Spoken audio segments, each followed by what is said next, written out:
lifeblood of any healthy and thriving relationship. Coursing through our interactions, it nourishes understanding and forges bonds.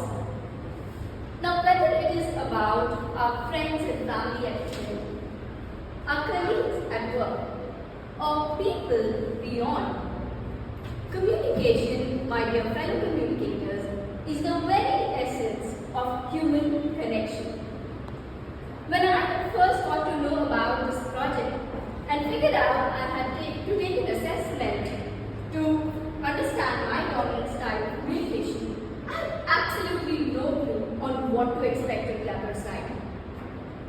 However, I was very pleasantly surprised to finally hit at a 4-style framework that can be used to comprehensively define anyone's communication style.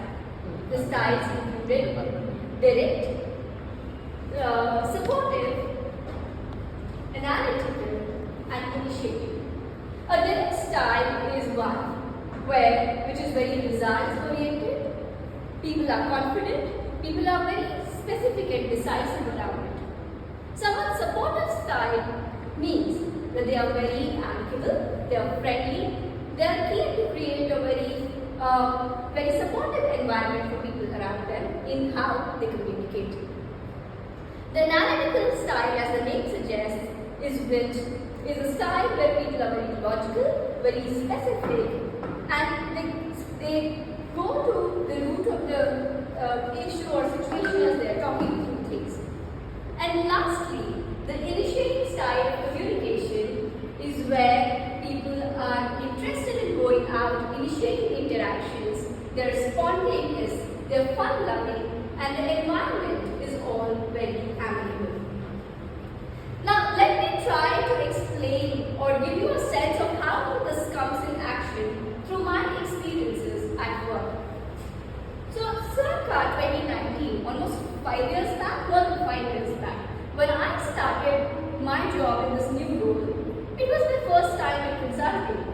So I was determined to make an impact and ensure that I live up to the expectation that the role demanded. What's the title, sorry? Okay. That the role demanded.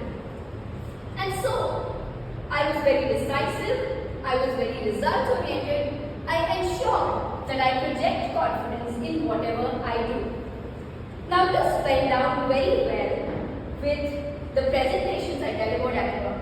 I was well applauded for the kind of work I did and the presentations I delivered. Having said that, this was not the case in my team meetings. Clearly, my colleagues across team meetings did not appreciate me being very results-oriented, very direct, and projecting a super confident sort of a persona within the team meetings. Nobody likes a colleague who's that specific, who's that abrasive with the outcomes, right? So I sensed there was a huge level of dissatisfaction. So I decided to switch my gears across such instances of interaction by being a little more empathic, by ensuring that I spend a lot more time on keener listening and proactively to try to create a more friendly environment across teams. Over time, I figured out that my colleagues started liking working with me as well, right? So I had slowly adopted that differentiated style. Then, however, I realized there is a certain cohort of people who were taking my friendly behavior for granted. And this was especially true for the new hires joining us straight from college campuses. There were so many instances of random excuses, deliverables not coming through, and when I probed further, there were a plethora of random reasons but nothing concrete that came out. So that's when I had to switch my gears and put on my analytical hat once again. And what did I do, you'd ask? I started getting very specific to understanding why things were not getting done. I was very probing into getting to the root of why something was not delivered. When there were excuses that came in, I would get very detailed in getting to the root cause of what the